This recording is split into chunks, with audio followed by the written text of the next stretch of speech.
For decades, Palestinians have revered the founder of the United Arab Emirates, Sheikh Zayed bin Sultan Al Nahyan, for his generosity, and perhaps especially those like Abdul Rahman Tloli, who live on a Gaza housing estate bearing his name. But today, admiration for the father has turned into anger at the son. Abu Dhabi's Crown Prince Sheikh Mohammed bin Zayed Al Nahyan, who is widely known as MBZ, after the UAE announced it would become the first Gulf Arab state to sign a normalization deal with Israel. We used to hold hopes for Sheikh Zayed. How did his son do that? He must follow his father's example, not become the opposite. Sheikh Zayed City, with its paved roads, multi-story buildings and gardens, changed the face of northern Gaza when it was gifted to the Palestinians. It adjoins Jabalia, Gaza's largest refugee camp.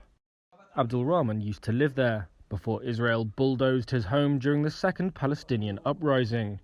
He describes the normalization deal, spearheaded by MBZ and due to be signed at the White House on Tuesday, as a stab in the back. Jerusalem was sold. We have been fighting for it for 70 years, and we were teetering between life and death. He sold it in seconds.